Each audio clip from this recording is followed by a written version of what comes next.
Research design types. Introduction. Research design types is like a roadmap for study. It shows how to research will be done, from collecting data to analyzing results.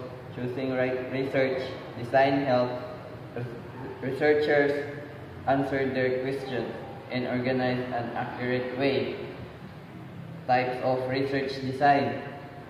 Number 1, descriptive research design. This type focus on describing situation, event, or group of people. It answers the questions.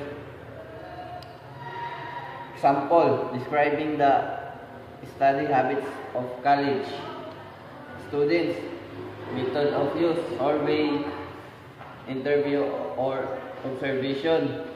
Number 2,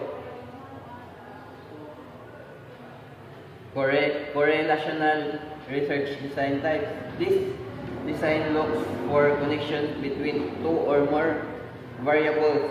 It shows whether they are related but not if one causes the other. Example, checking if there is a relationship between the number of study hours and exam scores. Number 3, experimental research design. This type is used to find cause and effect relationship. Researchers change one variable to see how it affects.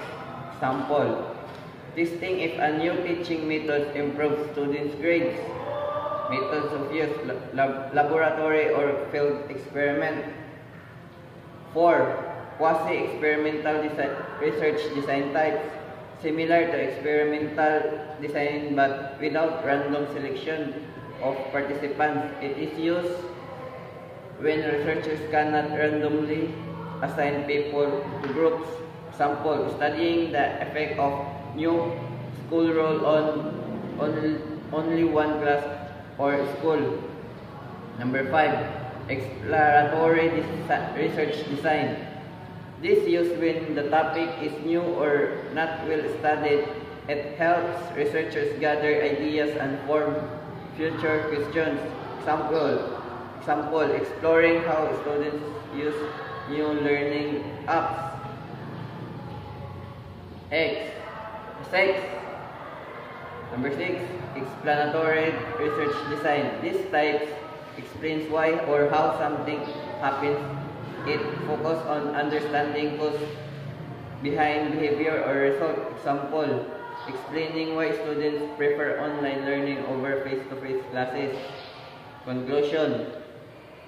Research designs are very important because they guide how study is done. Descriptive describe what is happening. Correlational finds relationship. Experimental shows cause and effect. Quasi-experimental test without random groups. Exploratory describes new ideas. Explanatory explains why things happen. By choosing the right design, researchers can produce reliable and meaningful results that help solve real-world problems.